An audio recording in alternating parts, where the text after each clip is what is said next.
I love that you bought flowers for this podcast and probably not for your wife. And so No, there's more flowers in the bouquet over there. Sure. They're going home to my wife. Sure. After he took some out and put them in his mouth, Lindsay. I want you to know that.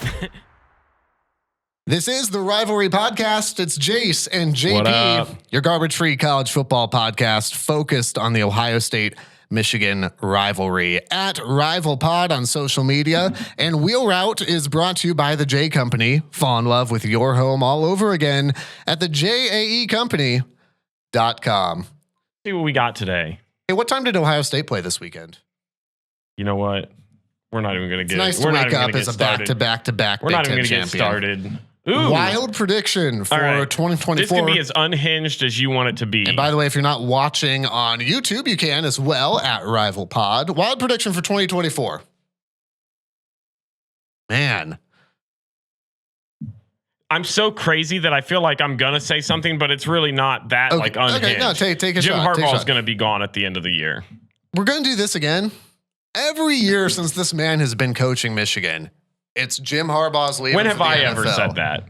I feel like you say it every year. I've only done this podcast for 2 years. Well, that's too. Well, then you said it twice, man. I didn't say. I don't think I said it last year. That's my prediction. I think I'll go coaching route too. I'll go coaching route. Ryan Day is not going to be the head coach at Ohio State. No, he will. He will. I think at the end of 2024, I think Lincoln Riley's done at USC.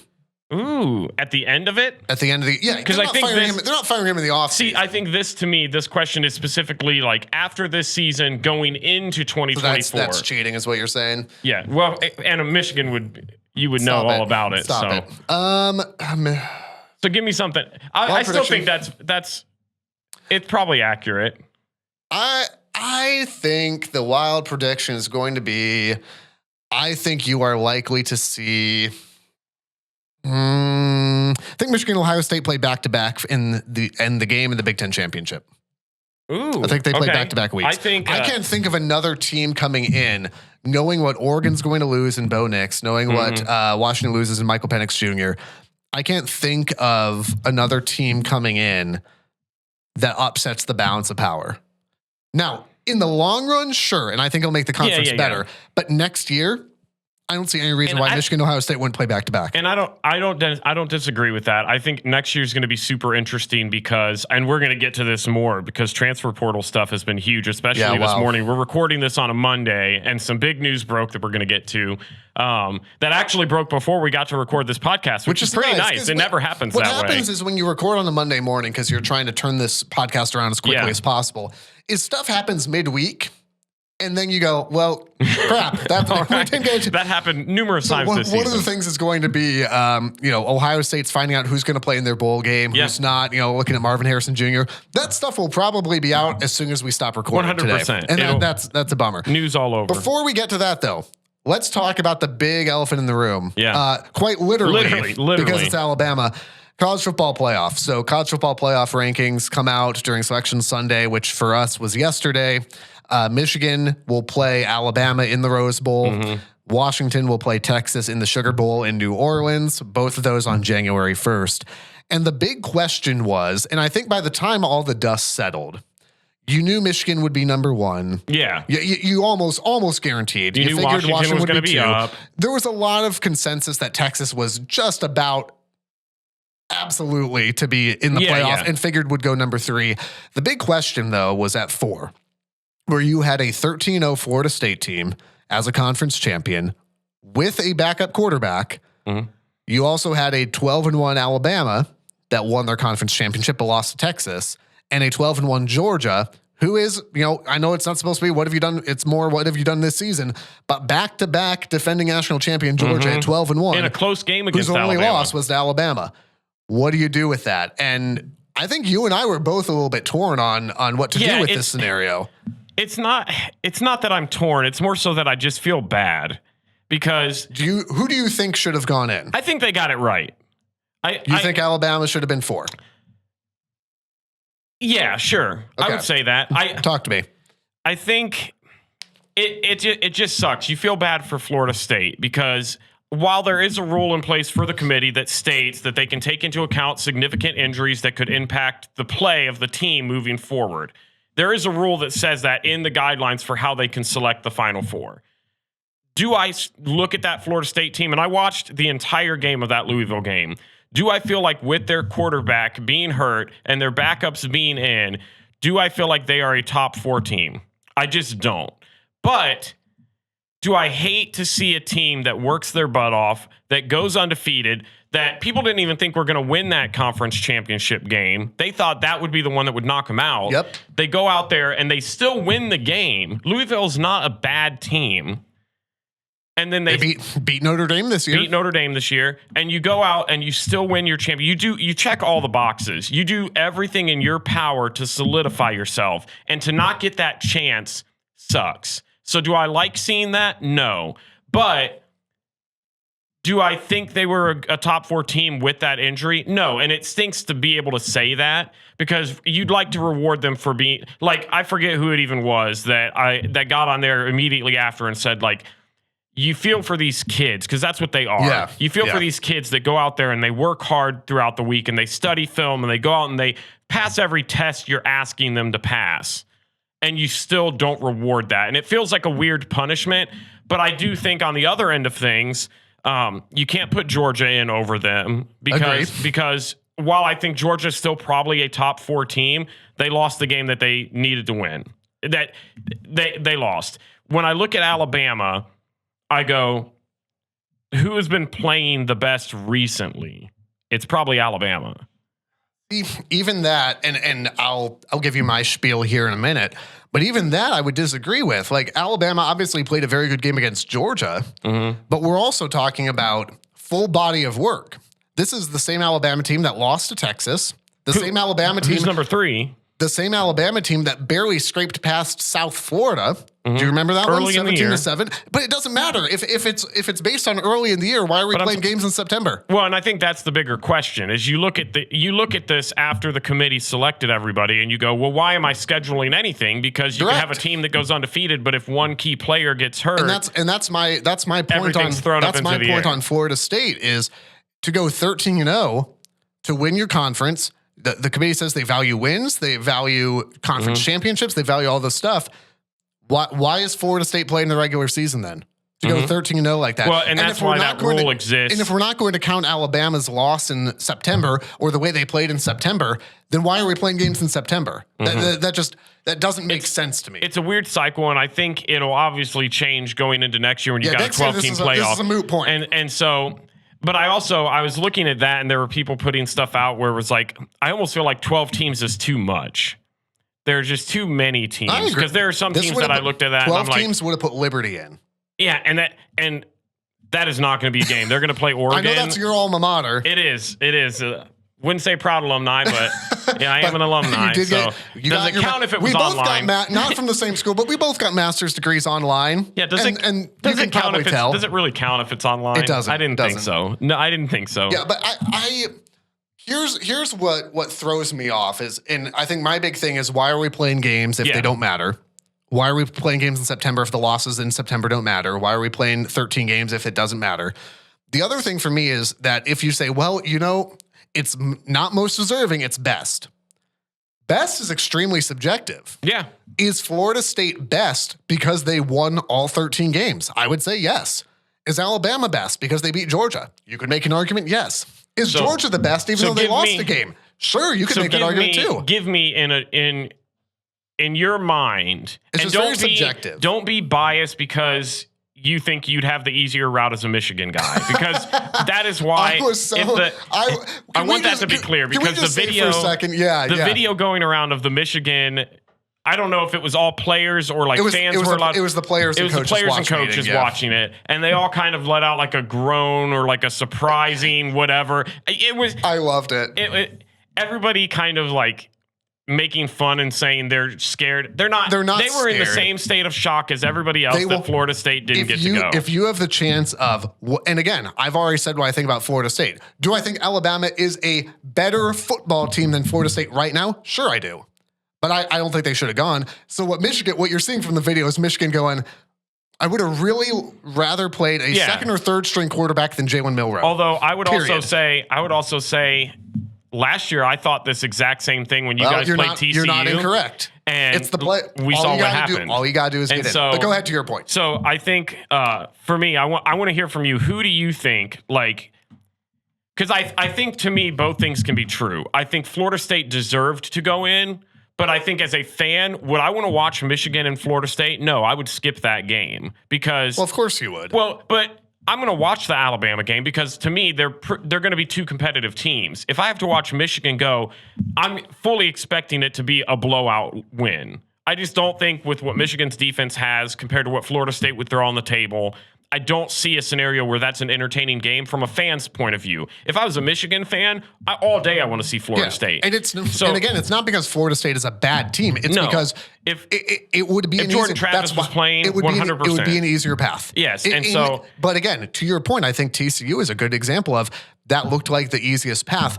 TCU was still a pretty darn good football team. But they also were healthy. And also true. So I think, they had their star quarterback. So what's your question? So my question is, give me your top four.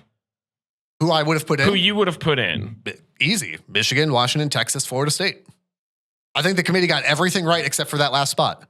I don't think there was someone. So you believe Reese Davis was kind of trying to pitch this argument that, and I love Reese, but he's annoyed me recently. He was trying to pitch the idea that Washington could jump Michigan to 1. I'm like, Reese, no. Have you watched football this year? Michigan 1, Washington 2, Texas 3 were all correct. The only thing I would switch was Georgia was done. Georgia was not getting in. I know Kirby Smart doesn't want to hear that. Georgia wasn't getting in. No. My argument would be best to me is you are best because you won all 13 of your games, including 2 Power 5 road games that they won. And normally I agree with that had Jordan Travis not been hurt. But I think because there is in the rules, it states that they can make that change based off player availability, whatever. There were a couple other little things they had added on there. If he was playing all day, I would be outraged if Florida State got left out. Yeah, but I think the hit that he's gone. Florida State, and by the way, if Jordan Travis doesn't get hurt, you're looking at Washington, Florida State in the Sugar Bowl, and you're probably looking at Michigan, Texas in the Rose Bowl. 100%. Which, honestly, beautiful. Well, and there were people that were... And even playing Alabama, I know a lot of Michigan fans wanted to see a classic Pac-12 matchup, and I did too. I would have enjoyed seeing Michigan, Washington, or Michigan and Oregon. Would you have enjoyed that? I would have enjoyed it from the nostalgia perspective. Sick. But getting to play it's a blue blood battle. Yeah. I know it's weird to have Alabama in the Rose Bowl, but still, it's going to be phenomenal. Well, and here's the difference, because I saw a lot of people comparing this Florida State team to the Ohio State team for the first year of the playoffs. And the biggest difference to this was when Ohio State was on their third string quarterback with Cardell Jones, they went out and dismantled Wisconsin in the Big Ten Championship. Yep. It ended up being 59-0. I mean, they made a statement back then of how can you leave us out because look what we just did. Yep. Barely beating Louisville and struggling and not looking good isn't going to do yourself any favors. They needed to go out and they needed to blow them out by 3+ scores to say this is how good we are even with our backups. Then I think the storyline's a little bit different. I'll admit along with you that they did have an opportunity. Mm-hmm. Now, would it have mattered? If they beat Louisville 21-3, would that have been enough? No. I still don't know if it would have been. No, it needs to be, you need to beat them by 21, 28. It has to be an embarrassing blowout loss. I fully believe that Florida State got robbed in this. At this point, it is what it is. I am at least glad if they're going to get left out, I'm at least glad that we get to see Florida State play Georgia. I think that's going to be a really good matchup. I would have rather seen Ohio State get a shot at Georgia just because I think that would have been a more entertaining matchup. But as it stands, I kind of like the fact that the first two teams out get to play each other. Mm-hmm. How motivated will Georgia be for that game? Probably not, but Florida State will. Well, that's what I was going to say before we talked about, I think even last week we talked about what's a team you don't want to face going into the playoffs or anything. And for both of us, I think it was Oregon or Washington. Sure. I don't want anything to do with Florida State right now because they're going to come in ticked off. They're going to come in ticked off. But again, I feel like I'm speaking on both sides of my mouth. They're coming in ticked off with a backup quarterback. Yeah. So regardless, you get Michigan and Alabama, which we'll preview in depth the actual bowl games for Michigan and Ohio State in a later episode. We'll do the bowl pick 'em. We'll have all sorts of fun like that. I am excited. I think Michigan, Alabama will be a very good football game. Washington, Texas is going to be a very good. I'm so jacked for that. The playoff games are going to be good football games. Yes, and I think that's where the committee made it right. Whether I like it or not, whether you like it or not, whether you think it should have been Florida State or versus Alabama, whether you think Georgia should have slipped in there, these are going to be really good football games. And from a watching standpoint, from a media coverage standpoint, that's going to be a lot of fun. So we'll preview all that. I am curious, though, from your perspective as an Ohio State fan. So I've kind of already given my quick spiel on Michigan, Alabama. I think it's phenomenal. I think it's a tough matchup. Yeah, it's a tough matchup. It should be. You guys, a lot of fun. I don't think have played a quarterback like Milroe. It'll be fascinating. It'll be a really fascinating perspective. How's Michigan's health on the offensive line? Because they look susceptible against Iowa. What does it look like with a month to get healthier? Obviously, Zinter won't be back, but what's it look like to get everybody healthy? All questions we can dissect. But I'm curious from an Ohio State perspective. The assumption was that you guys would be going to Miami to play Louisville in the Orange Bowl. The Orange Bowl has I would think a bit more luster than the Cotton Bowl. Cotton Bowl still New Year's 6. Yeah. But you're playing Mizzou. Just from not an analysis standpoint, but just from a gut fan / media level, how do you feel about that? Yeah, I don't know. Bowl season, honestly. That's about what I would expect, too. Honestly, bowl season. I don't know, is about how you bowl should season is it. kind of just lost outside of playoff games. It's kind of, or like the lower level tier stuff has kind of lost its like appeal to me, only because you look at this and just with how things are nowadays, you go into it and players can sit out. They can get prepped for the draft. I'm ignoring everything that he's doing because I hope he gets a thorn or whatever. Why would you feel like it's lost its luster? With the NIL stuff, with people going out for the draft, you're going to have people that are going to sit out. Tastes very woody. I hope that there's a thorn in your mouth for the rest of your day. This is why you got to watch on YouTube, by the way, at Rival Pod. Go on. And so I love that you bought flowers for this podcast and probably not for your wife. And so there's more flowers in the bouquet over there. Sure. They're going home to my wife. Sure. After he took some out and put them in his mouth, Lindsay, I want you to know that. And so this podcast is falling apart. I want that to be said out loud. Yeah, it's one of those things where, I mean, you look at how things go in the past. You're going to have key players that don't want to risk injury. I get it. They're going to sit out. So Ohio State plays Missouri. If Ohio State's healthy, I think Ohio State is probably a significantly better team than Missouri. But you don't know. I mean, and we're going to get into this what now. What roster will you have? Who's playing? Because if you're telling me, like, obviously, and we're going to talk more about it. Kyle McCord going into the transfer portal, he ain't playing. Yeah. Well, then you look, okay, so you're without your starting quarterback already. And again, we're recording this on Monday morning, so some of this may come out when we talk about Igbuka and Harrison and Henderson. Harrison, Stover, JTT, Denzel Burke, Eichenberg, Steele Chamber, like. Every key player could not be there, and Ohio State could be going into this game with freshmen and sophomores and redshirt juniors that are looking for their first real opportunity on the field. And also, how I would even say too, like how motivated is Ohio State to play the Cotton Bowl? And I don't think the upperclassmen are. Yeah, and rightfully so, because I get it. I think bowl games now, they try to make them like these huge spectacles, and they go, well, look what these teams are going to get. And I look at Missouri and I go, probably a majority of their key players, like their starting quarterback, their starting running back, are going to probably end up playing. Sure. Well, because Mizzou doesn't have the same standards that Ohio State and Michigan do. And that's what I'm saying. So you're going to have these guys that are played very well. Like their running back I already looked at had like 1,400 yards on the ground this year. He's a stud. But he's not in the same level of Travion Henderson, where I feel like Travion probably won't play because he's already been injury prone, doesn't want to risk any further injury going into the draft. I don't see him coming back, although no announcements have been made. That could very well change by the time this is out. But it's just going to look different. And so I want to preface Ohio State fans because I can already sense it because we're insufferable at times. Where we go through at most times, in fact, we're going to go into this game. It's not the guy who just had a rose in his mouth, but that's fair. We're going to go into this game. We're going to have all the key players missing all over the board, and there's a realistic chance we lose. And people are going to overreact and talk about the talent gap and whatever, and it's just not going to be the case. The way I'm starting to look at these games is okay.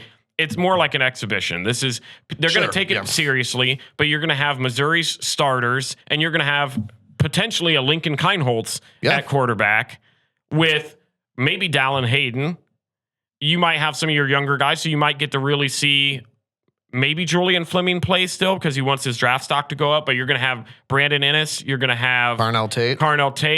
You're going to have those guys that are going to be getting significant minutes, which we had this happen a couple years ago against Utah, and that's where Smith and Jigba and Marvin Harrison kind of showed out. Yeah, I'll still say though, in that particular Rose Bowl game, Utah was basically playing corner with a running back, and so.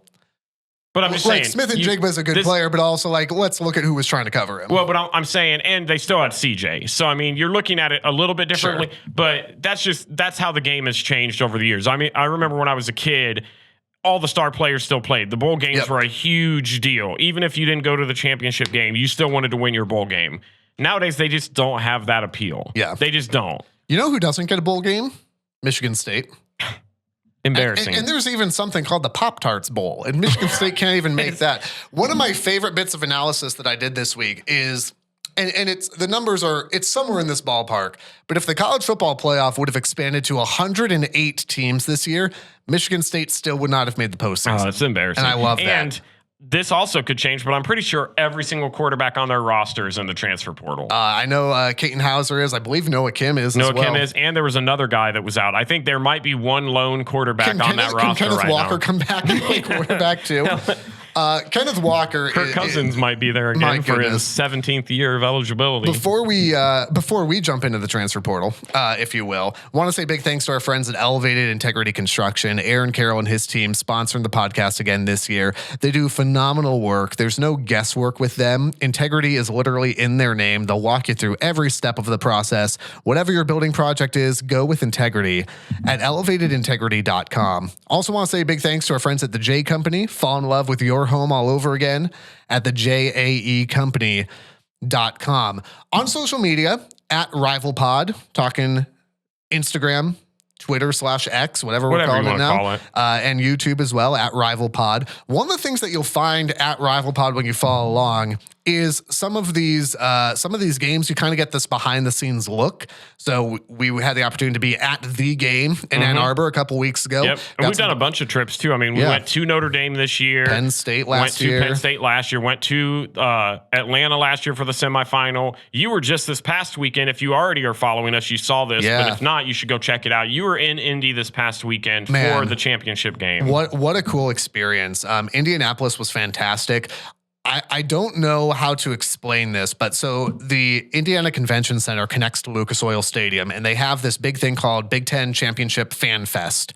And they've got, football throwing competitions, 40-yard dash. Some of the bands are there playing. It's a really, they've got big screen TV. It's very cool. One of the things that I realized at Fan Fest is that I think it's impossible to hate an Iowa fan. They're too nice. Because everybody, it was the most polar opposite from being at the game the week before in Ann Arbor. And you could just fill in the blank there. Okay. It's Garbage Free Podcast, but fill in the blank what that atmosphere is like. And this is like Michigan and Iowa fans just walking around. Oh yeah, like my wife's an Iowa fan and I'm a Michigan fan. Huh, let's go do the 40-yard dash together. Like it's just, It is phenomenal. I've got a good buddy named Josiah who he actually lives in Georgia now, but he's a big Hawkeye fan. So he's like texting me in the morning like, hey, go Hawks, try not to embarrass us. You and I wouldn't even talk the day of the game. No, I sent you a text and it was work related, and I said, do not respond back to me. A completely different phenomenon. So got a lot of behind the scenes of going into Lucas Oil Stadium, what it's like to be up press level, what it's like to be on the field, what that trip looks like, and just try and take you behind the scenes for the sights, sounds, emotions, and atmospheres that make college football so amazing. We want the opportunity to do that again in the college football playoffs. Michigan headed to the Rose Bowl, hopefully also a national title trip there, Ohio State in the Cotton Bowl. And we've got a GoFundMe that just launched. Yeah, kind of like I don't think it's technically a GoFundMe. Is it a Kickstart thing? This sounds sketchy and probably not the best sell. It's like just a random link that we use. No, let's not say random link. That's not helpful. No, but here's the point though. Like if you love the podcast, if you've listened for a while, you've maybe heard about Patreon and thought, yeah, I'm not really a monthly giving type of person, but I love what you guys do. I want to support your chances to go do things like the Rose Bowl or the national title. I want that behind the scenes content. I want to feel like I'm there. This little Kickstart GoFundMe would be a perfect place for you. We've got some t-shirts, we've got some stickers, some different treats to say, hey, thank you for supporting the podcast. We'll have the link in the description below in this episode. It'll be pinned to our Twitter account. It'll be in our Instagram bio. Yep. We'll have it all over social at miss Rifle Pod. Just a way to say thank you, helping us say yes to these opportunities. And by the way, if for some reason credential applications are submitted, but if they come back and we're not able to do the Rose Bowl or what have you, this will still go towards helping the podcast in the future. In some way, shape, or form. There's some key games next year that we're already looking at and trying to budget for, of like Ohio State going to Oregon. Out to Oregon, sure. And stuff like that. They're going to be at Penn State again. I think Michigan's out west at some point. So yeah, a lot of your support really makes a difference. It was a huge help last year in going to the Peach Bowl. Any way that you can get involved, would love to have you come on board. You can find that on social media at RivalPod, and we'll be sure that it's up at riverradio.com/rivalry as well. And now it's time, because some big news broke this morning, and we both were, crazy news. So fast that we both tweeted it at the exact same time, basically, from the Rivalry we had a account. come to Jesus moment about who's covering what at what times, and that's fine.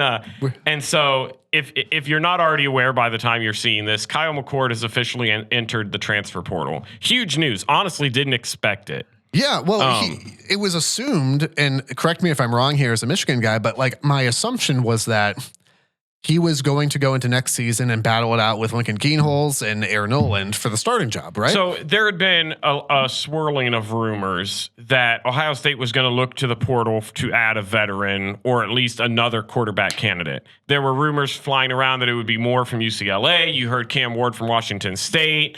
Dylan Gabriel's now in the portal Dylan Gabriel as well. also announced this morning tons and tons of quarterbacks that I would say are above average starters in college football in the portal. So I think it was kind of well known that Ohio State was going to do something there, but I think it was more so of a Kyle McCord is still, as of now, QB1. And while I don't know if I think, unless they had like a Cam Ward come in, I don't feel like even with Moore coming in that immediately replaced McCord, but I think it was a future investment. But I think that stuff was kind of widely speculated among Buckeye fans that like something at quarterback was going to happen. Sure. It just wasn't set in stone. Nobody had come out and said he will not be the starter. Yeah. I know yesterday after the committee made their decisions, there were people that were asking Ryan Day during his press conference if he was committing to McCord, and he just said there's a lot of things that we need to look at, and he was very non-committal in regards to that.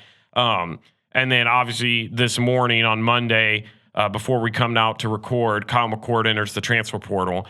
To me, it says several things. To me, I look at this and I go, well, this was clearly in the plans. A lot of people... You think so? I think so, because I think, to me, just the way it happened, the way everything gets announced yesterday, they find out... I think they were kind of waiting to find out whether or not they would sneak into the playoffs again. And then once they found out where they were going, they kind of had the conversation with all the players, where Ryan Day, even in his meeting, said, we're going to sit down with each individual player and discuss them sitting out for the bowl and kind of what future stuff looks like. And I think they had that conversation with McCord where they said, look, here's our overall thoughts on how you did this season. Here's where we're standing as a program. Here's the direction we would like to be.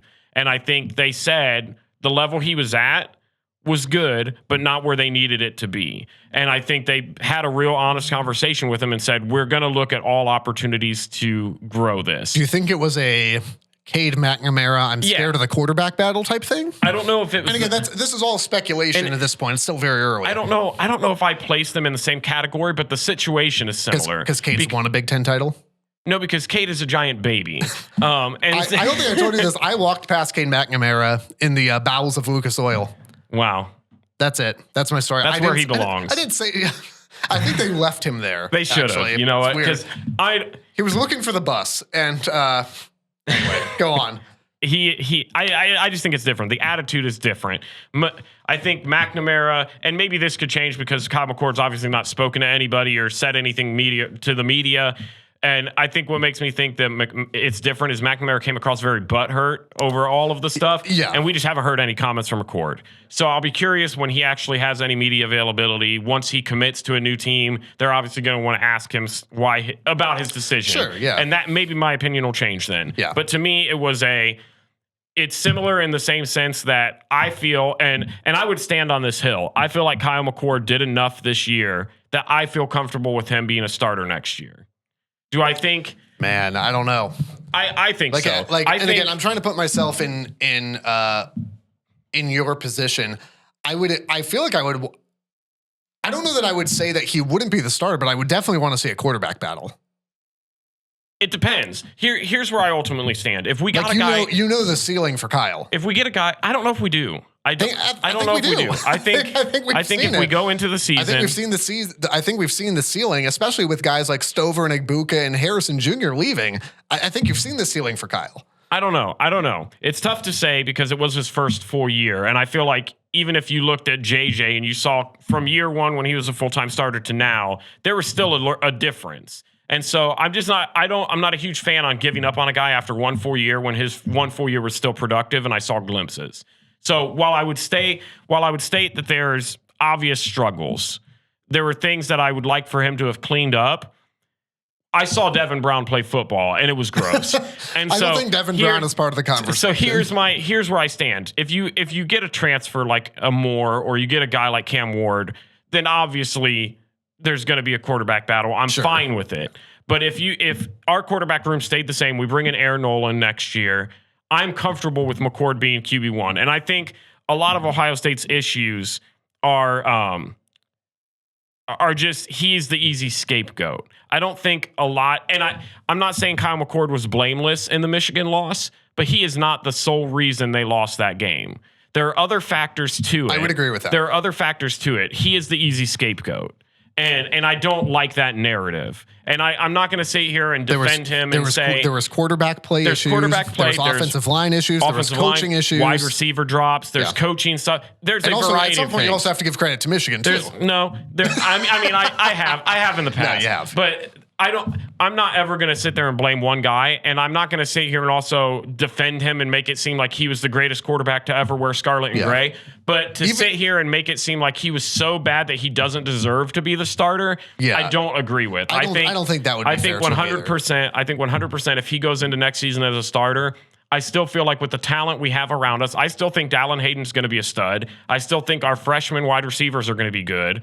We've got we're going to lose Cade Stover, which is going to hurt at the tight end, but we still have playmakers. We're still Ohio State, so I'm not crazy worried about it. But I honestly do believe there's a plan. I feel like they had that honest face-to-face conversation, and I feel like McCord kind of had that mindset of, what did you want me to do? I went out there against Notre Dame on the road and played well and got a win. We beat Notre Dame. We were in it. The Michigan game, I don't feel like he fully thinks is his fault, as he shouldn't. And I think he goes, I played well enough. I was second in the Big Ten in a majority of the statistical categories. What else could I have done outside of that one particular game? I feel like you're overthinking it. I feel like it's him looking at going, I don't really want to do the quarterback battle thing. He's looking at some of the freshmen coming in, whether it's Lincoln, whether it's Aaron Noland. He's looking at who's in the portal and going, I don't know that I'm going to start. I think for him, it's him comparing himself to the other available options and going, I don't think I'm going to get it. So I'd rather go play somewhere. But that's what I'm saying. I think it's that simple. I think that backs up my point of like there being a plan, because I think if he goes into it going up against a guy like Aaron Noland, I think he thinks he's still the starter. So I think if you're looking at transfer guys and you go, I can't start over them. First off, that's a problem for a quarterback. But then you're not incorrect. But then second off, if you're thinking that tells me that you've had conversations within the program where they're saying we are looking at these guys. Yeah. If you don't feel like you can beat them out in a quarterback battle, that tells me that they basically have something solidified already. And you having 1 year left of college eligibility, want to give yourself the best chance to go play. Because I saw a tweet I agree with it. Who's going to better develop a quarterback? Who's going to have better position players for him?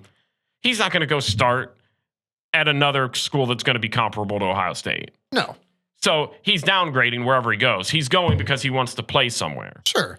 And so that to me tells me there's a plan in place. I agree with whoever it ends up being. I agree with you all the way up to, like, I believe that there's a plan, but I think you're getting too specific on the plan. I think the plan is we're going to look at all of our options. I think that's the extent of the plan. I don't think that there's any we've targeted Dylan Gabriel already, and kind of the way Notre Dame seems to have with Riley Leonard. I don't think there's a plan like that. Like, oh, we've got our guy or we know. I think it's more, we're going to look at all our options. And Kyle said, okay, I think I need to take mine. I think it's that simple. I don't know if I disagree with that, but I do think that there are certain targets that they've already been in contact with. That I'm sure there are. The chances we will not see a season next year with Ohio State where Devin Brown or even Lincoln Kienholz or Aaron Nolan start. Oh, I disagree with you. I don't think so. I disagree with you completely. I have said, I know Ohio State internally is really big on Lincoln. I fully expect him, barring a transfer portal quarterback, which I also kind of expect to happen. But I think Lincoln is likely to be the starter. I really do. As long as it's not Devin Brown, honestly, I'm fine with that. So, and I think you'll see Link in the Mizzou game as well. We'll break all that down. We'll get to that.